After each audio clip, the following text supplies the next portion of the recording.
Pourquoi votre cerveau a-t-il inventé Dieu? L'histoire secrète de notre esprit. Salut! Comment allez-vous? Préparez-vous car nous allons faire un voyage hallucinant. Aujourd'hui, nous n'allons pas parler de l'existence de Dieu ou non. C'est une autre conversation. Aujourd'hui, nous allons explorer une question beaucoup plus intime et pour moi plus fascinante. Pourquoi, en tant qu'espèce, avons-nous ce besoin presque universel de croire en des êtres supérieurs? Nous allons descendre ensemble à travers 5 niveaux de connaissances, comme si nous plongions dans les profondeurs d'une pyramide cachée. Et je vous promets une chose, quand nous atteindrons le fond, la façon dont vous percevez l'histoire, la société et même votre propre cerveau aura changé pour toujours. Prêt pour la descente? Bien, commençons par le niveau 1, la surface, ce que tout le monde sait. La première raison la plus évidente pour laquelle nous avons inventé des dieux est d'expliquer le monde. Imaginez que vous êtes un humain d'il y a 50 000 ans. Vous n'avez aucune idée de la météorologie ni de l'astronomie. Soudain, la foudre fend un arbre en deux. Qu'est-ce que c'est? Ce n'est pas de l'électricité statique, c'est la fureur d'un dieu du tonnerre. Pourquoi le soleil se lève-t-il chaque jour? Parce qu'un dieu le traîne dans son char à travers le ciel. Les dieux furent notre première encyclopédie, notre première science. La deuxième grande idée de ce niveau est que les dieux nous ont donné des règles. Vivre en groupe est compliqué. Comment vous assurez-vous que les gens ne volent pas, ne tuent pas et collaborent? En créant un livre de règles cosmiques. Pensez aux 10 commandements ou à tout code moral religieux. L'idée d'un grand frère céleste qui voit tout et qui vous récompensera ou vous punira, même après la mort, est le système de surveillance parfait pour contenir les pires impulsions d'une société. Et cela nous amène au troisième pilier, l'idée d'une vie après la mort. D'où cela vient-il? Probablement de quelque chose de très humain, les rêves. Imaginez que votre ami meurt lors d'une chasse. Vous êtes dévasté. Mais cette nuit-là, vous rêvez de lui. Il vous parle, rit, semble si réel. Votre cerveau, qui ne comprend pas la différence entre ce rêve et la réalité, parvient à une conclusion logique. Il n'est pas tout à fait parti. Son esprit doit être ailleurs. C'est ainsi que naît l'idée d'un monde des esprits, le germe de tous les cieux et enfers. Et enfin, à ce niveau superficiel, il y a le confort. La vie est dure, souvent injuste et se termine toujours par la mort. La croyance en un plan divin, en un Dieu qui veille sur vous et en un paradis qui vous attend est comme un baume incroyablement puissant contre l'anxiété et la peur existentielle. C'est une ancre au milieu de la tempête du chaos. Mais vous êtes-vous déjà arrêté pour penser pourquoi ce placebo psychologique est si efficace et universel dans presque toutes les cultures de l'histoire? Voilà donc, niveau 1. Les dieux comme explication, comme législateur, comme promesse d'une vie future et comme source de réconfort. C'est la pointe de l'iceberg, la version qu'on vous raconterait dans un cours d'histoire de base. C'est vrai, mais c'est loin d'être toute la vérité. Mais si c'est ce que nous voyons à la surface, quel moteur secret le meuvent en dessous? Il est temps de plonger. Bienvenue au niveau 2. C'est ici que la magie commence. Vous souvenez-vous que nous avons dit que les dieux expliquent le monde comme la foudre? La première révélation est que notre cerveau est programmé pour cela. Nous avons ce que les scientifiques appellent un dispositif de détection d'agents hyperactifs. C'est un nom compliqué pour une idée simple. Notre cerveau a une tendance brutale à voir de l'intention là où il n'y en a pas. C'est un mécanisme de survie. Si vous entendez un bruit dans l'herbe, il est préférable de penser que c'est un tigre, un agent avec une intention, et non le vent. Celui qui pensait que c'était le vent était parfois mangé. Nous descendons des paranoïaques. Cette même erreur qui nous sauve des tigres nous fait regarder le ciel et voir l'intention d'un dieu dans une tempête. Maintenant, parlons des règles morales. Il y a une règle invisible qui régit presque tout dans la société, l'altruisme réciproque. C'est fondamentalement la règle du aujourd'hui pour toi, demain pour moi. Cela fonctionne dans de petits groupes où tout le monde se connaît. Mais dans une ville de milliers de personnes, il est facile de tricher. C'est là que les grands dieux moralistes entrent en jeu. Un dieu qui voit tout est le policier ultime. C'est comme installer une caméra de sécurité dans la conscience de chaque personne. Vous ne trichez pas parce que vous allez être pris, mais parce que l'univers lui-même vous surveille. Cela a permis à des groupes d'étrangers de se faire confiance et de construire des civilisations. Et qu'en est-il du réconfort qu'il nous offre? C'est ici qu'intervient une erreur de fabrication de notre cerveau appelée biais de confirmation. C'est très simple. Votre cerveau n'est pas un scientifique objectif. C'est plutôt un avocat défendant un client qu'il sait déjà innocent. Il ne cherche que des preuves qui confirment ce qu'il croit déjà. Si vous croyez qu'un Dieu vous protège et que vous trouvez une place de parking un jour de folie, vous direz « c'est un signe ». Mais vous ignorerez les 50 fois où vous n'avez pas trouvé. Ce biais crée une boucle de rétroaction qui fait que la foi se sent constamment validée par la vie quotidienne. Parlons de l'histoire de l'après-vie. L'idée s'est vraiment formalisée avec l'invention de l'agriculture. Quand nous avons cessé d'être nomades et que nous nous sommes sédentarisés, la terre est devenue super importante. et avec la terre, les ancêtres. Le culte des ancêtres est devenu une sorte de titre de propriété céleste. Cette terre est la nôtre parce que l'esprit de notre arrière-grand-père la protège depuis l'au-delà. Les morts ont cessé d'être de simples souvenirs dans les rêves et sont devenus des gardiens puissants et la base de l'identité d'un lignage. Si vous regardez bien, tous ces mécanismes cachés que nous avons vus ne sont pas des défauts. Ils résolvent en réalité un problème humain fondamental, le problème de la coopération à grande échelle. Comment faites-vous pour que des milliers d'individus égoïstes travaillent ensemble pour un bien commun? Vous les mettez dans la même équipe, vous leur donnez un capitaine invisible et tout-puissant et vous les convainquez que le match est éternel. C'est la solution de l'évolution au chaos social. Et le dernier rouage de ce niveau qui change tout sont les rituels. Pourquoi les religions sont-elles remplies de rituels étranges, douloureux ou chronophages? Ce ne sont pas juste pour le spectacle. C'est ce qu'on appelle un signal coûteux. C'est comme la queue d'un pont. Elle est si grande et lourde qu'elle est un fardeau. Mais c'est précisément pour cela qu'elle dit aux femelles « Regardez comme je suis sain et fort pour pouvoir me permettre ce luxe ».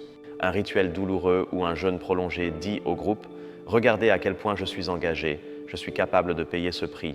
Vous pouvez me faire confiance ». Les rituels ne sont pas des croyances. Ce sont la preuve vivante de l'engagement, et cela crée une confiance brutale entre les gens. Et avec cela, nous clôturons le niveau 2. Nous ne voyons plus seulement des idées, nous voyons les rouages, la paranoïa de survie de notre cerveau, le besoin d'un policier cosmique, le biais qui nous autoconfirme et les rituels comme preuve de loyauté. Comprendre ces mécanismes n'est pas pour détruire la foi, c'est pour mieux nous comprendre nous-mêmes. Cela nous donne du pouvoir sur nos propres impulsions. Mais si vous pensiez que tout était clair, préparez-vous, car c'est ici que l'histoire devient un véritable chaos. Accrochez-vous, nous descendons au niveau 3. Bienvenue dans le désordre de la réalité. Première grande controverse. Qui était là en premier, l'œuf ou la poule? C'est-à-dire, la religion avec ses grands dieux a-t-elle permis la naissance des grandes civilisations ou les grandes civilisations, une fois formées, ont-elles eu besoin d'inventer des grands dieux pour ne pas s'effondrer? Un camp dit « Nous avions besoin de croire en un Dieu justicier pour pouvoir faire confiance aux étrangers et construire une ville. » L'autre camp répond « Non, nous avons d'abord construit des villes chaotiques et ensuite nous avons inventé ces dieux pour mettre de l'ordre. » Le débat fait rage. Maintenant, un secret. Laissez-moi déconstruire un mythe que vous avez sûrement entendu 1000 fois. La religion est la cause de la plupart des guerres. Eh bien, pas exactement. C'est un mensonge confortable. La vérité est que la plupart des guerres sont menées pour les raisons habituelles, terre, pouvoir, ressources. La religion n'est généralement pas la cause, mais le meilleur outil de justification. C'est le drapeau parfait pour unir votre peuple et déshumaniser l'ennemi. Pourquoi aimons-nous croire à ce mythe? Parce que c'est une réponse simple et émotionnelle à un problème complexe. Et notre cerveau adore les réponses simples. Et voici un paradoxe qui vous brise la tête. Comment la même religion peut-elle inspirer une personne à construire un hôpital pour les pauvres et une autre à écraser un avion contre un bâtiment? Ce n'est pas que l'une soit bonne et l'autre mauvaise. C'est que la religion est un amplificateur très puissant de notre psychologie tribale du nous contre eux. Pour ceux à l'intérieur du groupe, elle inspire un amour et un sacrifice incroyables. Mais pour ceux à l'extérieur, elle peut inspirer une haine et une violence tout aussi extrêmes. C'est la même pièce avec deux faces terriblement opposées. Et cela nous amène à une question éthique inconfortable. Pensons à cette promesse d'un paradis après la mort, quelque chose que la plupart acceptent sans plus. Est-ce vraiment bon? Ou la croyance en une récompense céleste nous fait-elle dévaloriser notre unique vie ici et maintenant? Si le meilleur est à venir, cela ne nous donne-t-il pas une excuse pour tolérer l'injustice, l'inégalité et la souffrance dans ce monde? Cela vous oblige à vous demander, est-ce vraiment juste? Même la façon dont nous en débattons a changé. Pensez à l'athéisme. Pendant des siècles, être athée était un secret dangereux, une sentence de mort. Puis, au siècle des Lumières, c'est devenu une position philosophique pour une élite. Aujourd'hui, avec des figures comme les nouveaux athées, c'est devenu une critique active et parfois militante de la religion. La bataille n'est pas terminée, elle a simplement changé de terrain et d'armes. Tout cela nous relie à un problème fondamental de la condition humaine que la religion tentait de résoudre, le besoin de sens. La religion vous offre un package complet. Elle vous dit d'où vous venez, ce que vous devez faire et où vous allez. C'est un GPS pour la vie. Dans un monde de plus en plus séculier, ce GPS s'est éteint. Et chacun de nous a la tâche, à la fois libératrice et terrifiante, de construire sa propre carte et de trouver son propre nord. C'est le grand défi de notre ère. Le niveau 3 nous laisse ici, au milieu d'un champ de bataille d'idées. La réalité est désordonnée, pleine de débats sur la cause et l'effet, de paradoxes moraux et de questions éthiques sans réponse facile ni unique. Et c'est bien ainsi. La vie est compliquée. Très bien, vous avez survécu au chaos. Vous avez démontré que vous ne vous contentez pas des réponses faciles. Il est maintenant temps de voir les détails qui séparent les curieux des vrais connaisseurs. Bienvenue au niveau 4. Ce que je vais vous raconter maintenant, vous ne le trouverez pas dans une recherche rapide sur Google. Avant l'existence de dieux organisés comme Zeus ou Yahvé, il y avait le chamanisme. C'est très probablement la proto-religion, le logiciel original de la spiritualité humaine. Le chaman n'adorait pas un dieu dans le ciel, il voyageait, souvent avec l'aide de plantes psychédéliques ou de transes, vers un monde des esprits pour négocier avec eux, pour guérir, pour trouver de la chasse. La religion n'a pas commencé par l'adoration mais par la négociation. Préparez-vous à une idée puissante, la neurothéologie. C'est l'étude de la base neurologique de l'expérience religieuse. Certains scientifiques proposent que notre cerveau pourrait avoir, littéralement, un trou en forme de Dieu. L'analogie est la suivante. Imaginez que votre cerveau est un ordinateur qui est livré d'usine avec un port USB transcendantal. Vous pouvez y connecter n'importe quoi, le Dieu chrétien, la méditation bouddhiste, l'immensité de la nature ou même l'émotion d'un match de football. Mais l'existence du port, cette capacité à ressentir une connexion profonde et transcendante, fait partie de notre hardware neurologique. Et maintenant, laissez-moi vous raconter l'histoire d'un héros secret, un homme nommé Ibn Khaldoun. C'était un érudit arabe du XIVe siècle, il y a plus de 600 ans. Bien avant les grands penseurs européens, il a développé une théorie incroyable. Il a dit que la fonction principale de la religion n'était pas théologique, mais sociale. Elle créait quelque chose qu'il a appelé asabiya, qui pourrait être traduit par solidarité de groupe ou esprit de corps. Pour lui, cette asabiya, souvent propulsée par la religion, était le moteur qui faisait naître, conquérir et finalement s'effondrer les civilisations. Un génie oublié qui a vu la religion comme le ciment de la société. Maintenant, une théorie rebelle, de celle qui vous époustoufle, la théorie de la conscience bicamérale de Julian Jaynes. C'est fou, mais écoutez bien, Jaynes a proposé que, jusqu'à il y a environ 3000 ans, les humains n'étaient pas conscients comme nous le sommes aujourd'hui. Nous n'avions pas un moi intérieur qui dialogue avec lui-même. Au lieu de cela, l'hémisphère droit du cerveau générait des voix que l'hémisphère gauche interprétait comme une hallucination auditive, la voix d'un dieu, d'un roi mort ou d'un chef. Littéralement, ils entendaient leur dieu leur donner des ordres. C'est une théorie très débattue, mais elle nous oblige à penser la conscience d'une manière radicalement différente. Et voici une donnée scientifique qui va à l'encontre du bon sens. Des études très intéressantes ont montré que, dans certains contextes, les personnes très religieuses ont tendance à être moins généreuses envers les étrangers anonymes, le groupe extérieur, que les personnes athées. Cela contredit l'idée simple que la religion vous rend une bonne personne. Pourquoi ?